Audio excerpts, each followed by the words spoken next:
She didn't even let me finish handing it to her. "We only wear boutique," she said, lifting the sweater between two fingers like it was a used napkin. That was all. No thank you, no smile. Just those 5 words. I said nothing, just nodded, folded the sweater back, and placed it in the box I'd wrapped it in an hour ago with ribbon and care. Lily had been reaching for it. Her little hands paused midair, and she looked at her mother, then at me, uncertain. I smiled at her the way I always do, soft, steady, as if nothing had happened. The living room was full of expensive candles and glass decor that smelled like something I couldn't name.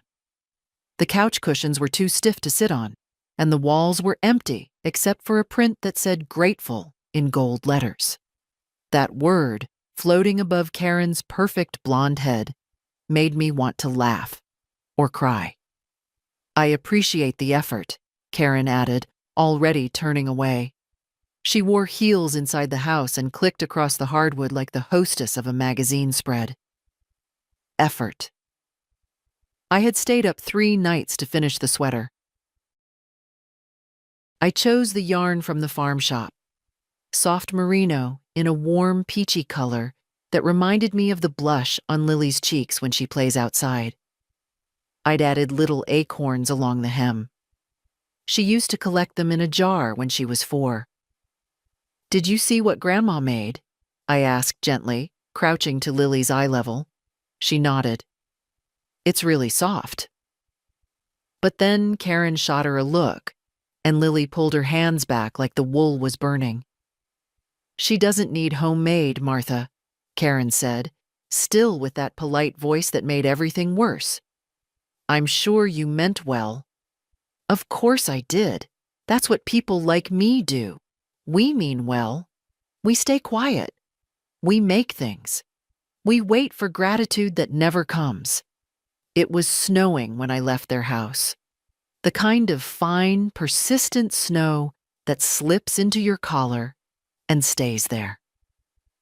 I walked carefully down their icy steps, the box clutched to my chest like something fragile. My car, the same Subaru I've driven for 12 years, looked out of place between their black SUV and the landscaper's shiny van. I sat inside for a while before starting the engine. Just stared ahead through the windshield. Their porch light stayed on. No one waved goodbye. I was 69 years old, and I had just been told, in the kindest way possible, that I didn't belong. At home, I didn't turn on the lights right away, just stood in the kitchen, holding the box. My hands were cold and stiff from the steering wheel, and I had the strange sense that someone had scolded me, like I was a child who brought the wrong thing to class. The house was quiet, the kind of quiet that has weight. Every drawer, every photo, every scratch on the table told stories no one asked about anymore. I placed the box on the kitchen counter next to the kettle. Then I took off my coat and stood there, rubbing my hands, trying to feel warm. The sweater was still inside, folded, untouched. I took it out slowly, spread it on the table. The stitches looked back at me like little secrets. I ran my fingers over the acorns, tiny even, careful. All those hours, all that care. And for what? The clock on the wall ticked loud and steady. Somewhere outside, a neighbor's dog barked, then silence again. I sat down at the table and looked at the sweater. It was beautiful. It really was. And Lily had wanted it, but her mother didn't. That's when something inside me, something I didn't even know had been waiting, shifted. It wasn't anger. Not yet. It was something older than that. A kind of quiet reckoning. I had spent so many years being helpful, being thoughtful, being careful not to be in the way. And I was tired. I folded the sweater again, this time slowly, like it mattered. Then I reached for the notepad in the drawer, the one I use for grocery lists and birthday plans. On the top, I wrote one sentence: "No more giving where there's no welcome." Then I tore the page out and pinned it to the fridge. Tomorrow, I would begin something new. But tonight, I would just sit here, alone in my own home, and let myself feel the truth of what had been said. Not just in words, but in tone, in silence, in all the times I'd been passed over. And I would not forget it. It snowed all night. Not the pretty kind, but heavy and wet, sticking to the windows like the sky didn't know when to stop. I watched it through the kitchen curtain, still in my housecoat, holding the same cup of tea I'd reheated 3 times and never drank. My neighbor across the street, Lorraine, was out scraping her windshield. She waved, and I nodded back, not moving. She didn't ask questions. She's good like that. Just leaves soup on my porch some nights, says it was too much for just me. By 10, I'd finally changed into real clothes, the same jeans I've worn since they still made things to last. A flannel shirt, wool socks, and I packed away the sweater. Not to hide it. I wasn't ashamed, but it didn't deserve to sit on the counter like a forgotten item. I slid it into the drawer where I kept my yarn, laid it right on top. I don't know why, but it felt like the right thing. Then I walked to the back of the house, to the room I used to call the boys' room. It still smelled faintly of pencil shavings and old linoleum. That's where I kept the paperwork. I sat down at the little desk and pulled out the metal box. Inside, receipts, photocopies, statements, the just-in-case pile. I didn't look through everything. I didn't need to. I knew what was there. The down payment I'd made on their house 7 years ago. Just a leg up, I'd told them. They'd said they'd pay me back once things stabilized. I never asked again. The checks I wrote for Lily's preschool, the ones Karen had mailed me articles about. Montessori builds empathy. These schools create leaders. I'd wanted to help. Still do, in some quiet corner of me. But help can't be demanded, and respect can't be purchased. I found the folder with my bank details. I stared at it for a long time, fingers resting on the edge like I was afraid it might bite.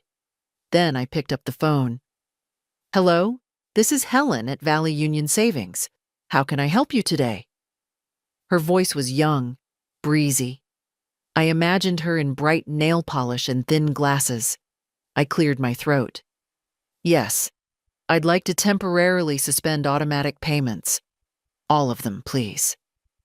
There was a pause. "I can help with that.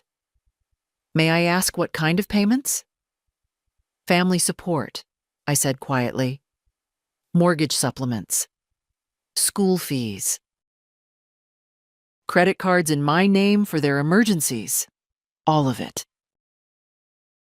Another pause. This one longer. "Of course, Mrs. Hensley. Do you want to come into the branch or shall I flag it for review now and finalize it later in person?" "Flag it now," I said. "I'll come tomorrow with ID and everything else." "I'll need a few security questions." I answered them without hesitation. Then I sat, listening to her tapping away. When she finished, she asked gently, "Would you like us to contact the account holders?" "No," I said. "Let them call me, if they notice." I hung up before I could change my mind. Then I took the little slip of paper with the reference number, folded it, and slid it into my recipe box between the chicken casserole and the peach cobbler. There's power in keeping things where only you can find them. The house was still quiet. I stood in the hallway, unsure what to do next. I could have gone back to knitting. I could have watched TV, the way I do when sleep won't come. But I didn't want distractions. I wanted air. I pulled on my boots and coat and walked outside. The air hit me like truth, sharp, cold, honest. I walked slow, careful not to slip. The neighborhood was hushed, the kind of silence only fresh snow brings, like the world was waiting. At the mailbox, I found a holiday card from the Johnsons, 3 flyers for carpet cleaning, and 1 pale blue envelope with no return address. My name was written in child's handwriting. I took it inside, placed it on the kitchen table, sat down. It was from Lily. Inside was a drawing, crayons on construction paper, a girl in a pink sweater smiling. Above her, written in shaky letters, "Thank you, Grandma." No mention of her mother, no apology. Just that. I held it to my chest and sat there, still. My eyes stung, but I didn't cry. I was tired of crying alone in the kitchen. Instead, I pinned the picture to the fridge, right next to the note I'd written the night before. No more giving where there's no welcome. But maybe, just maybe, there's still someone who sees me. The thing about silence is that it starts as comfort and ends as weight. I went 3 days without a call. No one from their house, no emails, not even a question about the canceled payments. Not even from my son. That told me everything I needed to know. I used to tell myself they were just busy. Jobs, child, obligations. But busy people still find time for what they care about. A phone call takes 90 seconds. A message even less. And people who love you, they don't let the silence stretch so long it starts to choke. I stood in my kitchen on the 3rd morning, looking at Lily's drawing, her pink sweater. I hadn't realized until now. The smile she'd drawn looked just like mine. Slight. Left corner raised just a little higher. I used to do that when reading to her, and I missed her. Fiercely. But I didn't miss the rest of it. The waiting. The apologizing. The way Karen made me feel like something outdated. I went to the hall closet, pulled out the old photo album. The one with the leatherette cover, the frayed edges from Lily's baby hands flipping too hard. I sat at the table and opened it slowly. First page. My husband and I, 1980. His arm around me, our son just a baby on my lap. We were in front of the old trailer back then, all dirt road and sunlight and borrowed chairs. Flip.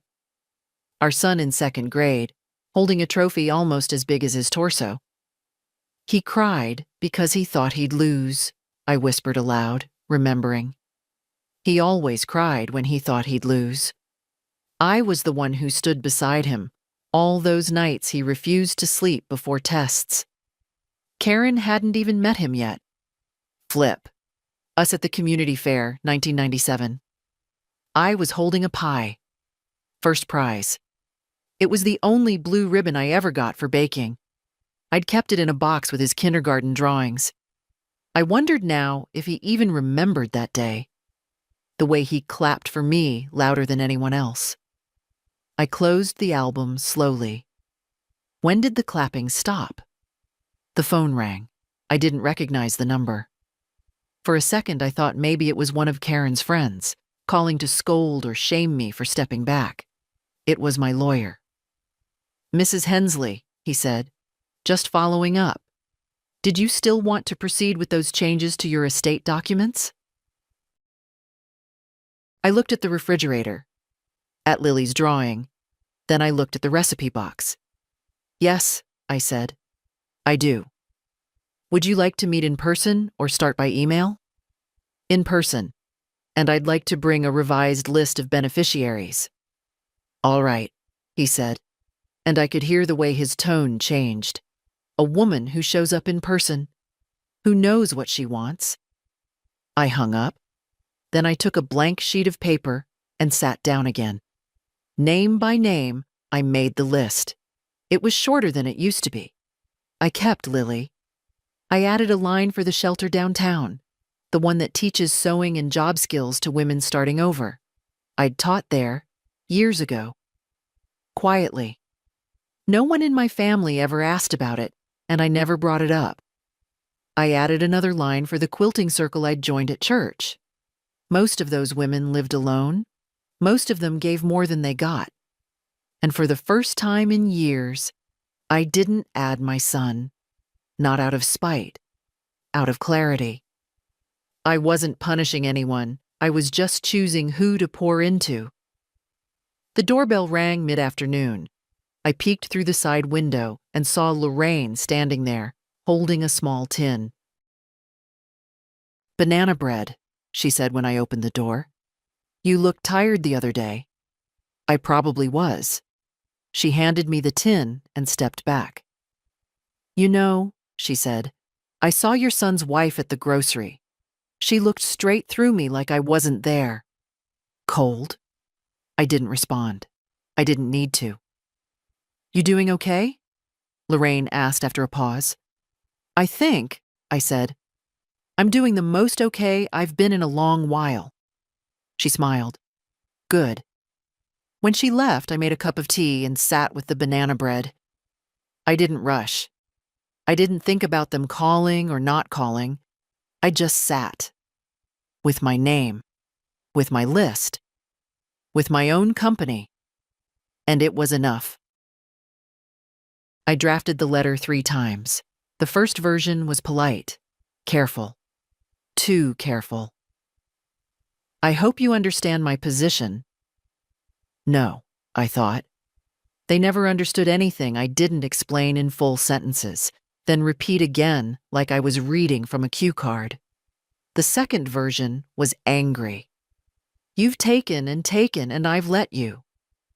That one felt better, but it also felt like shouting into a locked room. No one listens when they've already made up their minds. The third version was short. No defense, no bitterness. Just this. "Dear Mark, I hope this finds you well. I wanted you to know I've made some changes. Financial, legal, personal. I don't expect anyone to agree, but it's time I began living by my own values, not someone else's approval. Please don't reply in anger. There's no battle here. I'm simply stepping back from patterns that have drained me. If Lily wants to visit, she's always welcome. My door is open to love. It's just closed to transaction. Take care. Mom." I folded the page carefully, slipped it into an envelope, but I didn't seal it. Because some part of me, maybe the old, hopeful part, didn't want to send it at all. I left it on the mantel, beneath the photo of Mark as a toddler in overalls, clutching a plastic hammer. He used to follow his dad around with that thing, determined to help. If you'd told me then that one day he'd speak to me through clipped emails and forwarded messages from his wife, I wouldn't have believed it. That night, I sat in my recliner with a book I'd read a dozen times and didn't turn a single page. I kept thinking about Lily, about how kids notice everything, about how quiet disappointment teaches them to mute their own feelings. She was watching her mother that day, watching me, watching the silence between us, the forced smile, the sweater that never got touched. Would she remember it? Would she someday stand in her own kitchen, wondering if it's too late to unlearn what she absorbed? I wanted her to know something different. I stood up, found my old camera, the one with the cracked viewfinder, and took a picture of the sweater. I laid it on the table, smoothed it out, placed one of the acorns so it caught the light. Then I sent the photo to the print shop downtown. Next morning, I picked it up and bought a simple frame. Nothing fancy. Just wood, matte finish. I placed the framed photo next to Lily's drawing on the fridge. A reminder that what I made was real, that it mattered, even if it was dismissed, even if no one clapped. The letter stayed where it was for another day. Then, on Friday morning, I walked it out to the mailbox. I stood there for a long moment, envelope in hand. Then I didn't mail it. Instead, I tore it in half, then in half again and again, until the pieces were soft in my hand like snowflakes. I dropped them into the compost bin, watching them land among onion skins and coffee grounds, because I realized something. I didn't need them to understand. I didn't need closure served on a plate. I'd already made the change. And if they called, if they wanted to talk, I'd listen. But I wouldn't explain myself again. I hadn't meant to call the bank again so soon, but on Saturday morning, I woke to a voicemail from Karen. 2 words. Call me. No hello, no explanation, just a sharp edge wrapped in syllables. I didn't call back. Instead, I stared at my phone for a while, then made oatmeal the way I like it. Thick, with salt, not sugar. I'd stopped making it that way when Lily started visiting more. She likes it sweet, Karen had said, as if preferences had only one direction. At 10, I picked up the phone and dialed the bank. Valley Union Savings, this is Rebecca. A different voice this time. Warmer, older, maybe close to my age. Good morning, I said. This is Martha Hensley. I'd like to move forward with closing all the supplemental accounts. She didn't ask why. She just confirmed my identity and read me the list. Mark's secondary credit card, the tuition draft authorization, the recurring mortgage overage transfer. Each one, I said. Yes. Close it. Would you like to be notified if he tries to reactivate anything? No, I said. I'd just like peace. There was a pause.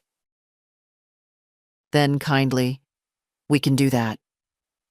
After the call, I went to the small box under my bed, the one I hadn't opened in years. Inside, a small stack of Lily's old drawings, faded photos, 2 baby socks I'd crocheted when Karen was still letting me bring things to the house. At the bottom was the card Mark had sent me after his wedding. I unfolded it. Thanks for everything, Mom. Couldn't have done it without you. There was no note from Karen, just a typed signature from the printer. I stared at the words for a long time. Everything. That was the problem. I had done everything. The cooking, the checks, the support, the silence. I had poured and poured until there was nothing left in me but a vague ache. No more. The next call I made was to the town library. Mrs. Hensley, are you still interested in teaching sewing again? I think I am, I said. If there's space. There's always space for you. I hung up, then stood in the hallway, right between the kitchen and the room where I'd once kept a cradle for Lily's naps. The walls still bore faint marks from the rocking chair I'd moved so often. That night, I got another message. From Mark this time. Hey, I heard you've been making changes. Can we talk? I didn't reply. Not because I was angry, because I was finally letting the silence work for me too. I hadn't spoken to a lawyer in years, not since Richard passed. He always handled the forms, the signatures, the official words that made my eyes swim.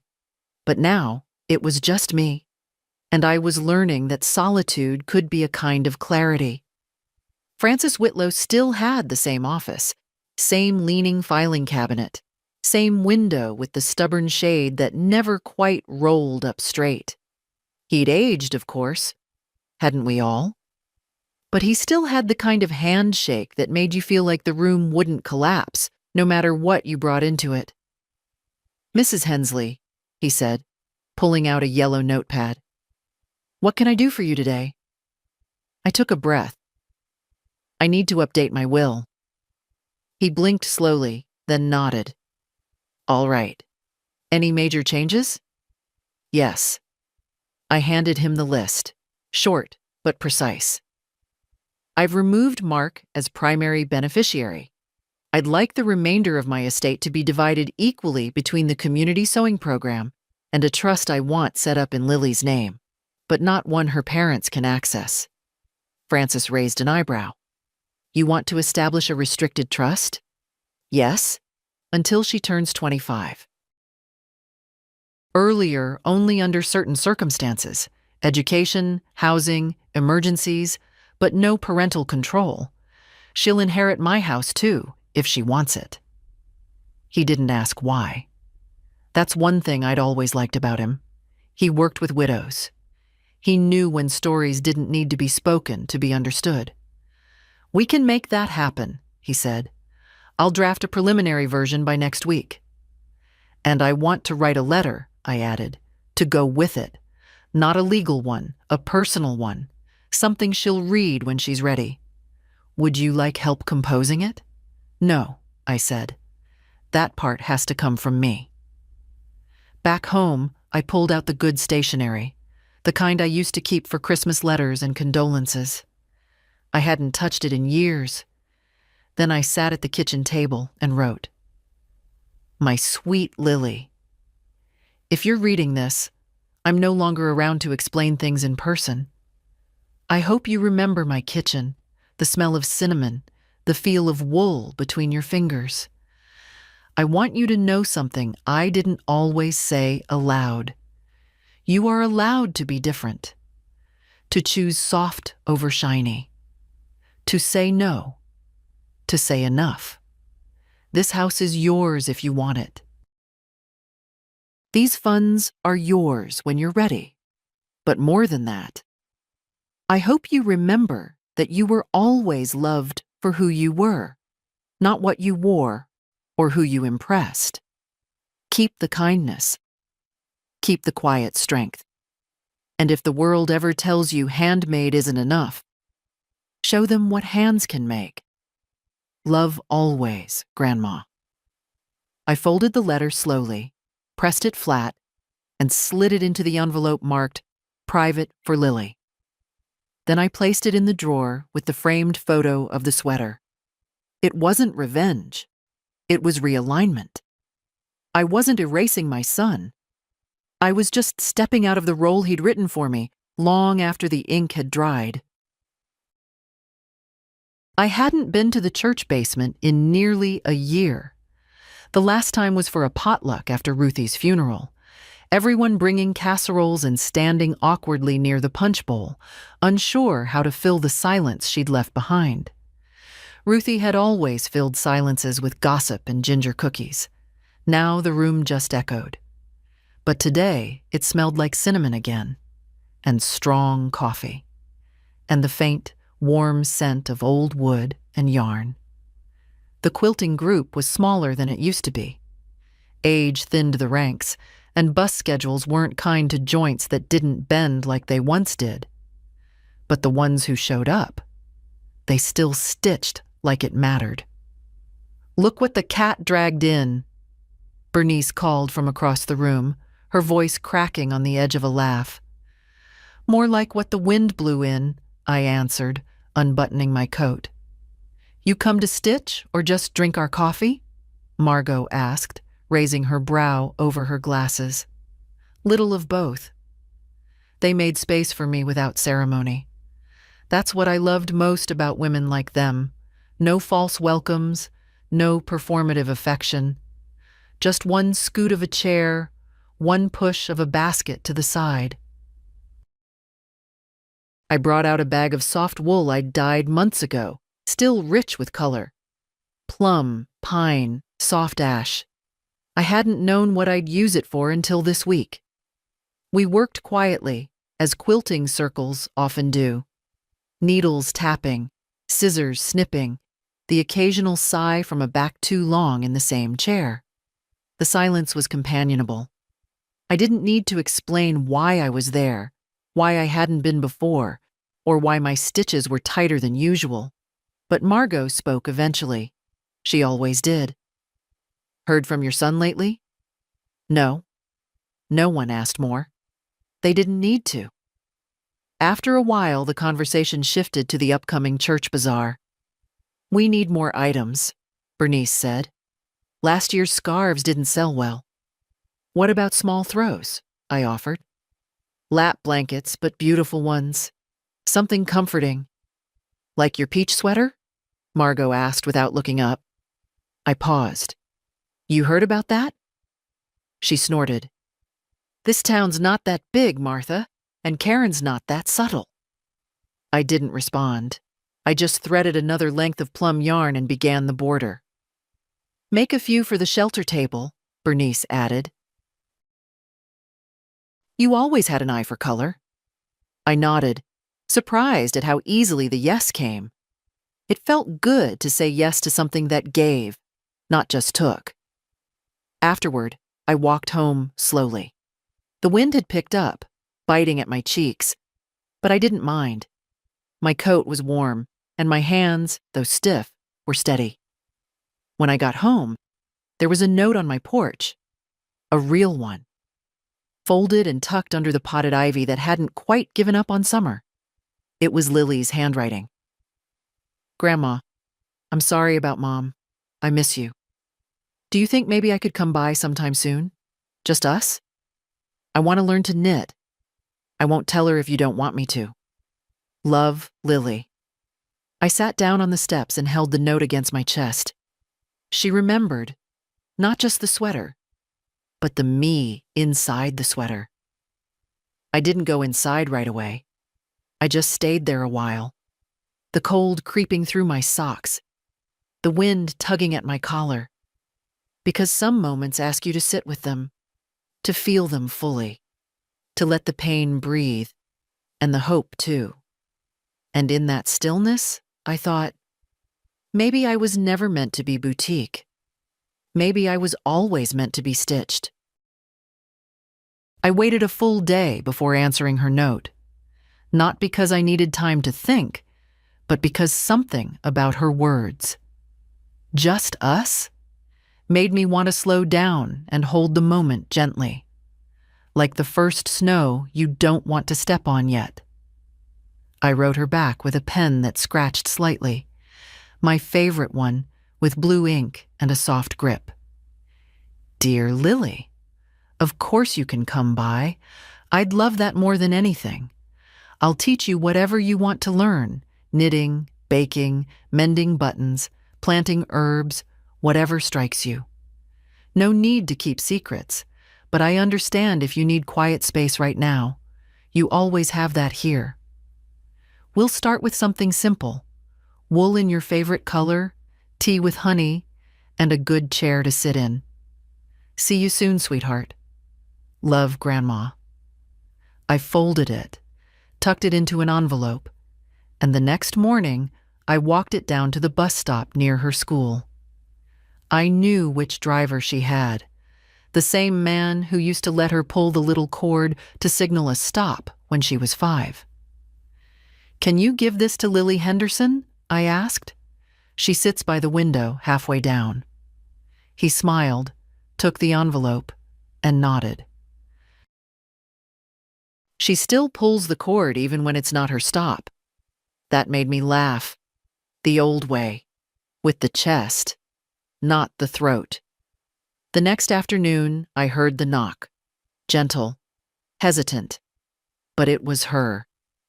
She stood there with a small backpack and flushed cheeks, looking at me like maybe I'd change my mind. I didn't. Come in, I said. I've got yarn and cinnamon bread. She smiled wide, stepped inside, and kicked off her boots without being asked. She didn't ask about the house, didn't comment on how it smelled like beeswax and lemon cleaner. She just looked around and said, I missed this place. And that did it. I had to blink fast and move to the kitchen to keep the tears from showing. We started with soft gray wool. She liked the feel of it. Like clouds, she said. Her hands were clumsy at first, like all beginners, but she didn't get frustrated. She just kept asking questions. What if I mess it up? Then you unravel and start again. Doesn't that waste it? No. Yarn forgives. She smiled at that. Do people? Some do.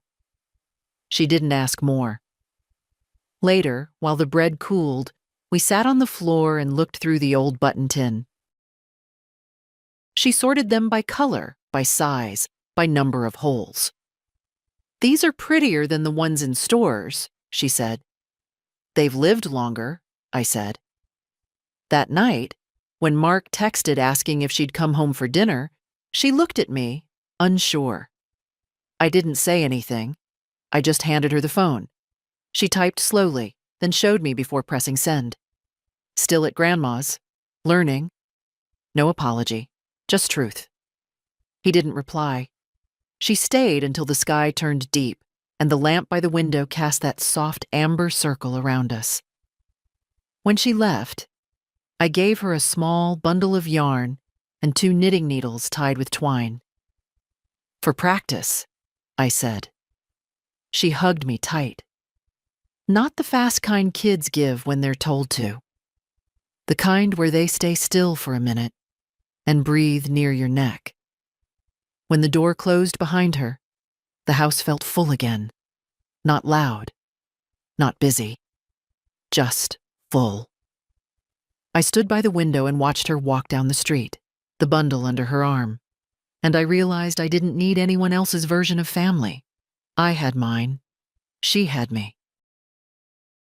I used to love Christmas, not for the shopping or the music or even the food, though I did make a cranberry cake that got requested every year. I loved it because of the wrapping, the small rituals, the way you chose something, tucked it into paper, folded the corners just right, and said, I see you. You matter to me. But this year, no one had asked if I was coming. No invite, no call, not even the polite, just so you know, we're keeping it small this year. So I made different plans. I got out my small artificial tree, the one I'd once used in my classroom before I retired, and set it up by the window. The lights still worked. The star on top leaned slightly to the left, but I didn't mind. I always liked things that didn't pretend to be perfect. Then I pulled out my basket and started wrapping. Not for Mark, not for Karen, but for the shelter down the hill. For the women who'd left behind things much heavier than sweater snubs and silence. I made 5 hats, 3 scarves, 2 small cardigans with wooden buttons, and I wrapped each one with a tag that said simply, warmth. From one woman to another, I placed them all into a paper bag and walked them over myself. The building was quiet that morning, staff bustling inside, no time for pleasantries. But one young woman at the desk looked up and smiled when I placed the bag down. For Christmas, I said. She opened it, touched the yarn, and her eyes widened just a little. These are beautiful, she said. Did you? Yes. People usually bring used coats or dollar store mittens. These were made for someone specific, I said, even if I don't know her name. She didn't ask more. She just said thank you, and I left. On the walk home, it started to snow. Fat flakes, falling slow like feathers. And I thought, this is Christmas. Not being invited. Not sitting at a table with people who'd rather you were a story they told than a woman they knew. This. Making something with your hands and giving it to someone who doesn't expect it, but needs it anyway. When I got home, I found a small envelope tucked into the mailbox. No stamp, no address, just my name. Inside, on thick cream paper, was a note in Karen's handwriting. Martha, I know things have been strained. I suppose I should have handled the sweater differently. I didn't mean to hurt your feelings, though I imagine I did, I'm writing because Lily keeps asking to see you. And I know she went over there last week, even though we didn't talk about it. I'm not trying to start anything, but I'd appreciate it if you let me know when you see her. That's all. No apology, no warmth. Just control. Still trying to manage what she couldn't contain. I didn't respond, because I wasn't asking permission anymore. That evening, I placed one last box under my own little tree. Inside was a book, Lily's favorite, the one with the girl who makes clothes for animals. I'd found a used copy at the thrift store and added a handwritten note inside the front cover. May you always make, give, and wear what feels true. On the tag, I wrote, to Lily, love, Grandma. I didn't know how I'd get it to her yet, but I would. The call came late, later than it should have, later than polite people usually dial. I was already in bed, my book open on my chest, the lamp still on because sleep hadn't shown up. I let it ring once, twice, 3 times. Then I picked up. Mom. His voice was tight, like he'd been rehearsing for hours and still didn't have the lines right. I said nothing. We noticed some issues with the bank. Still, I said nothing. Silence can be an answer too. I tried to pay the January tuition installment and it bounced. Then the utilities. Karen checked the cards. Everything's frozen. His breathing crackled on the other end. I just wanted to understand what's going on. I sat up slowly, pushed the book aside, and turned off the lamp. I assume you got my letter? I said calmly. There was a pause. I got something, but it was vague. I didn't realize you meant this. No, I said. You didn't realize I meant it at all. He exhaled. Mom, listen. I know things haven't been perfect between us, but this feels like punishment. It's not, I said. It's a boundary. There's a difference. I don't understand why you're doing this now. After all these years, because I finally understood something, I said. That silence isn't peace. That giving everything doesn't buy love. That waiting for kindness from people who only call when they need money is no longer how I want to live. He didn't answer. You didn't invite me to Christmas, Mark. You didn't even call. But you remembered the tuition draft. That's not fair. No, I interrupted. It is. You and Karen made it very clear where I stand. I'm simply stepping where I was placed. Outside. Lily misses you, he said suddenly, softer. She talks about you all the time. I know, I said. She wrote to me. You've been seeing her. She's been visiting. On her own. Another pause. Then, Karen didn't know. She's upset. She doesn't get to decide, I said. Lily's old enough to choose who she wants to learn from, and I won't stop her. His voice shifted again, from defensive to pleading. Mom, I know we haven't been close, but cutting us off like this, it's cold. I almost laughed. Cold? I'd sat at countless holiday tables where my presence was treated like a formality. I'd watched Karen smile with closed eyes and clenched teeth. I'd seen my gifts set aside like misplaced relics. I gave for years, Mark, without condition, without complaint. But you didn't just take money. You took comfort. You took presence. You took a mother and turned her into a sponsor. That's not true. It is, I said, steady. And you can be angry. You can tell yourself I'm bitter or dramatic. But deep down, you know. You know how little space you left me. He didn't speak for a long time.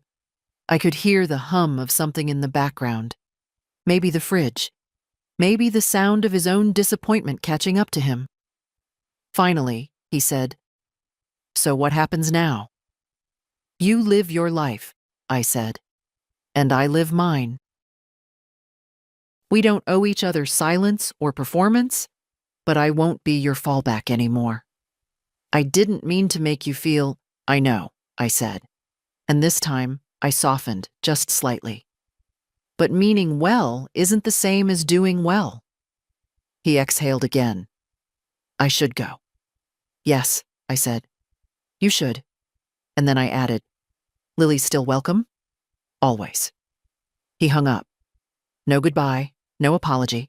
Just the click of a line that had been stretched too far for too long finally snapping. I sat there in the dark, my hands cold, my breath slow. And for the first time after one of his calls, I didn't cry. January passed in a strange hush, not the sad kind, the clean kind, like snow after it stops falling, when everything's still and new and waiting. I started sleeping better. I woke without the heaviness I used to carry before my eyes even opened. My steps were lighter, my meals simpler but warmer. I cooked what I wanted, when I wanted. I stopped making enough for leftovers, just in case someone drops by. No one dropped by, except Lily. Every Friday after school, she'd come, always with the same eager face, the same chilled cheeks, the same deep sigh of relief when she stepped into the warmth of my kitchen. We kept knitting. We talked about her school, about her books, about the unfairness of gym class and the magic of fresh snow. She never mentioned her mother. I never asked. One afternoon, she looked up from her stitches and said, You seem different lately, Grandma. I smiled. Maybe I finally remembered who I was. She nodded, as if that made perfect sense. That same week, I started something I hadn't done in years. I enrolled in a workshop at the town library. Creative mending and textile reuse. Tuesday nights, 6 p.m. I walked in that first night with a small bag of old linens and the quiet nerves of someone re-entering a room they used to know. The room smelled like fabric glue and eucalyptus. There were 6 of us, all women. 1 young, 2 about my age, 3 older. 1 in a wheelchair, another with hands that trembled slightly as she threaded her needle. No one asked where I came from. No one asked who my family was. We just started. We learned how to patch jeans in ways that made them art, how to turn torn curtains into reusable bread bags, how to stitch flowers over stains. Nothing wasted, the instructor said. Only transformed. I wrote that in my notebook. Nothing wasted. Only transformed. After class, I walked the 3 blocks home with a light step and something close to joy blooming in my chest. The next morning, I opened the old cedar chest in the spare room, the one that held decades of scraps I'd always meant to use. I sorted, I folded, I remembered, and I began sewing again. Not for need, not for anyone's praise, just for the joy of making. Later that week, the mail brought a small envelope addressed in a child's handwriting. Inside was a card Lily had made in art class, construction paper, a lopsided heart, glitter sealed under tape, and 1 line written in green marker. I love coming home to you. I sat down at the table and read it again, and again, because that's what it felt like. Not rebellion, not revenge, but homecoming, not to a house, to myself. I was reaching for a jar of pickles when I heard her voice. Karen. At first I wasn't sure. The grocery store was full. Saturday afternoon, everyone's stocking up before the next storm. But then I heard it again, clipped and low, 2 aisles over. No, they're the wrong ones. I said almond milk, not oat. I stood frozen for a moment, hand on the shelf. I hadn't seen her in person since before Christmas. Everything between us had come in the form of implication, message, or silence. Seeing her now, in the wild brightness of the dairy aisle, was like bumping into a stranger who knew your secrets. I didn't want a scene, so I turned toward the opposite aisle, hoping to loop around to the checkout. Too slow. She saw me. I heard the heels first, then the deliberate voice behind me. Martha. I turned slowly. She looked just like she always did. Hair precise, coat expensive, eyes sharp. Karen. There was a pause. Then, lightly, "It's been a while." I nodded. "It has." Another pause. Then she crossed her arms. "I suppose we're pretending this is normal now? The separation?" I blinked. "You mean boundaries?" She frowned. "You've hurt Mark." "You know that." I didn't flinch. "I know he's confused, but he's also an adult and responsible for his own choices. You froze his cards, canceled Lily's tuition support, cut us off without a word. I wrote a letter. Barely." I took a breath. The hum of fluorescent lights above us felt suddenly loud. The cold from the open fridge at my back was seeping through my sweater. "You made it very clear, Karen," I said quietly, "that there was no space for me. Not in your house, not at your table, not in Lily's life, until she forced her way in herself." Her face stiffened. "I never said that." "You didn't have to. You said it with your eyes, with your tone, with every "we wear" boutique and every closed door. People passed by, carts squeaking, unaware that something was unraveling in aisle 7. "She's just a child," Karen said, suddenly softer. "She doesn't know the full picture." "She knows love," I said. "She knows warmth. She knows who listens when she speaks." Karen's voice dropped. "She's been different lately, more distant, more opinionated." "I know you're encouraging it." "No," I said. "I'm just not discouraging who she is." There was a silence between us then. Real silence. Not hostility, but something heavier. The sound of two women realizing they were never going to agree on what mattered most. Finally, Karen said, "I suppose I can't stop her from visiting you." "No," I said. "You can't." She looked like she might say more, but then she just adjusted her coat, turned, and walked away. I stood there a while longer, my hands trembling slightly. Not from fear, from the strength it takes not to apologize for being right. I checked out without incident. Walked home through snow flurries, the sky dull and low. When I stepped into my warm kitchen, I let out a breath I hadn't realized I'd been holding. I took off my coat, lit a candle, and set a kettle on the stove. Then I wrote a single sentence in my notebook, under today's date. It costs a lot to keep the peace, sometimes more than it's worth.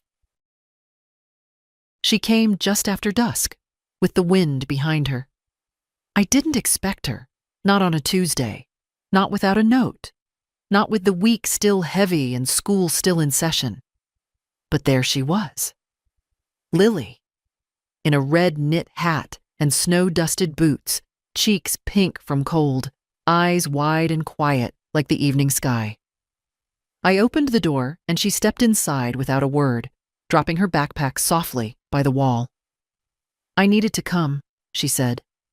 I nodded. "You hungry?" She nodded back. I reheated soup and cut bread, poured milk, sliced apple. The kind of meal that isn't fancy but says, "I'm here. I'm listening. You're safe." She didn't speak much while eating, just slow bites and small glances at me, as if confirming I was real. After she finished, we sat in the front room, where the lamp by the window gave off a gentle glow.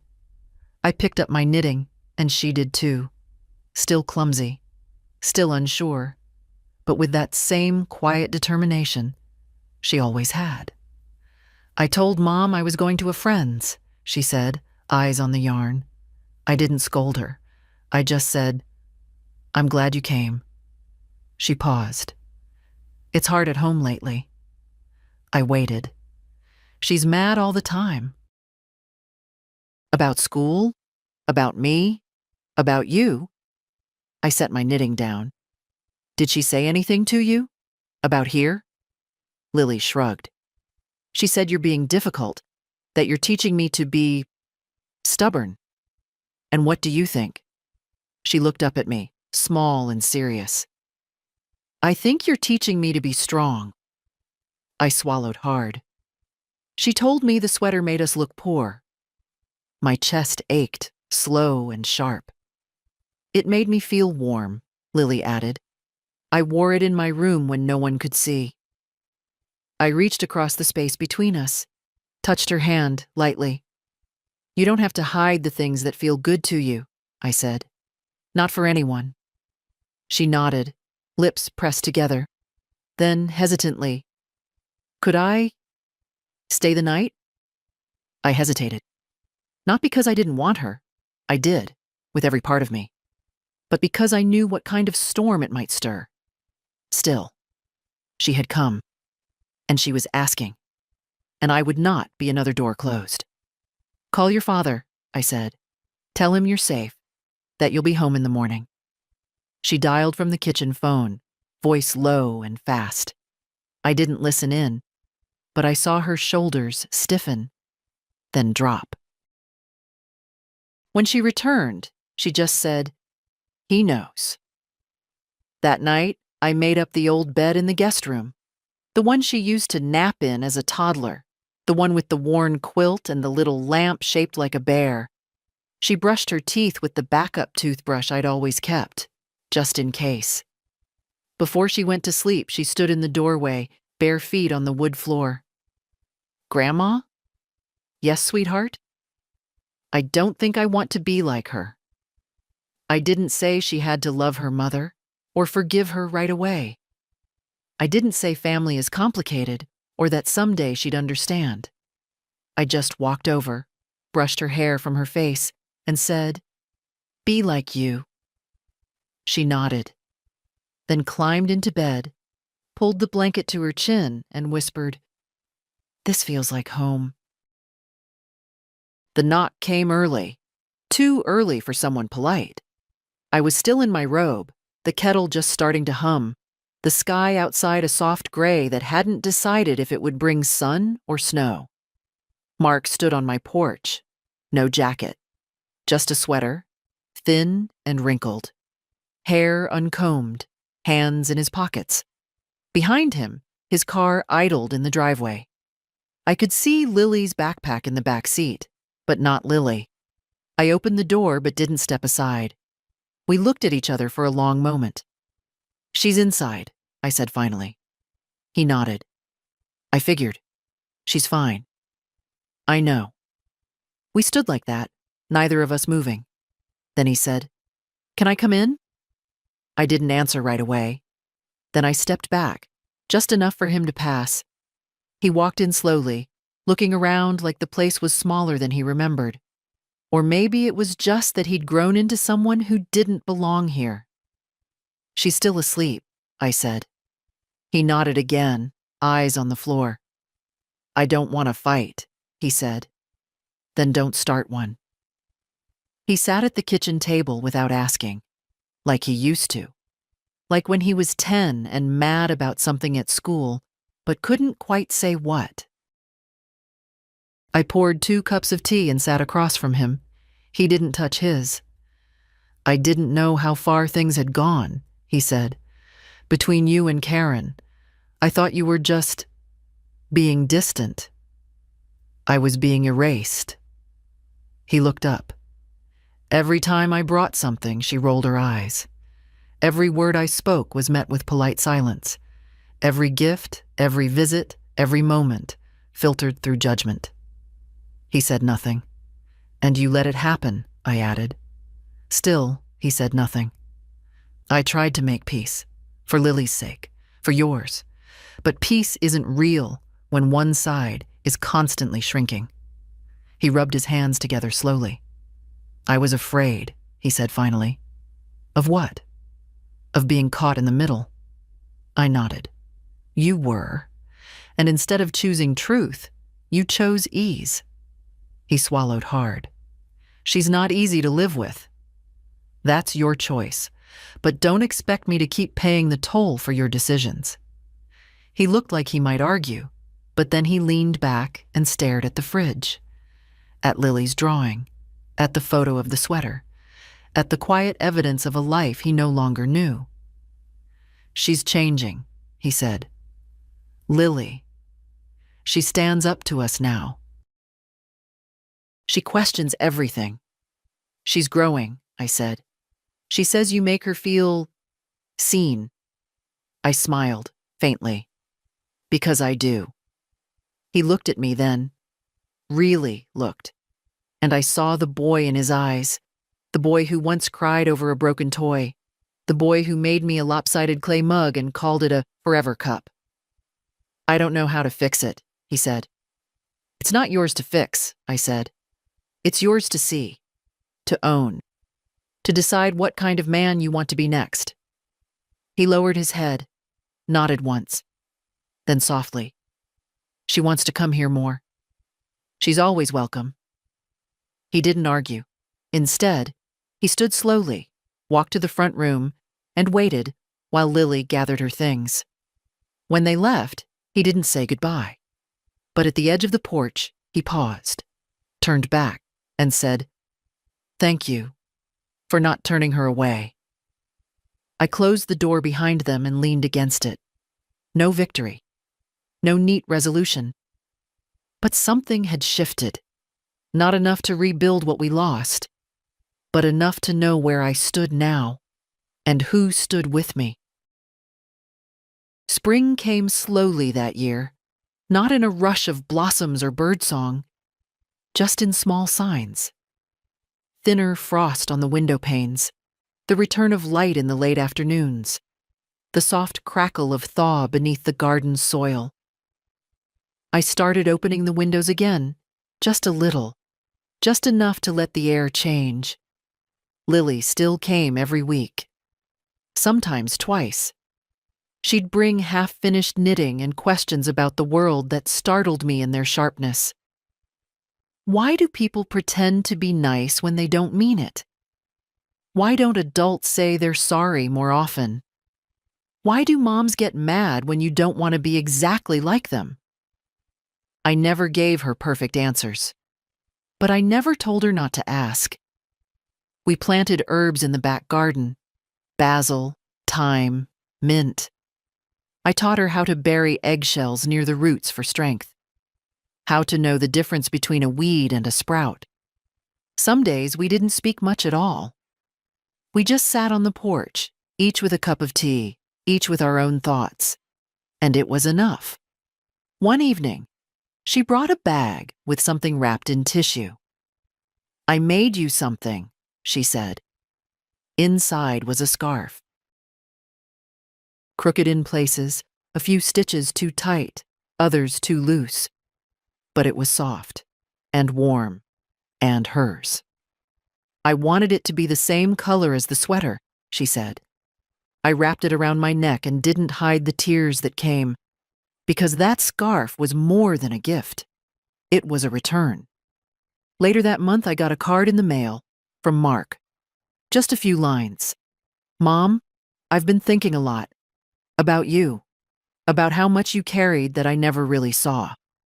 I don't expect anything, but I want you to know I'm trying. Thank you for keeping the door open for Lily, and for me, too, if that's ever something I've earned again. Mark." I read it once, then twice. Then I tucked it into the same drawer where I kept Lily's early drawings and my folded will. I didn't write back. Not yet. Some bridges take time, but I didn't close it either. One night, Lily and I sat on the back steps, watching the sun dip low. She leaned against my shoulder and said, "I think I'm going to be a maker." I smiled. "You already are." She looked up. "What about you, Grandma? What are you now?" I thought for a moment. Then I said, I'm someone who stopped asking to be chosen and started choosing myself. She nodded like she understood, and I think she did. So here I am now, older, steadier, and not quiet in the same way anymore. Not erased, not waiting. And if you're reading this, maybe you know what that feels like.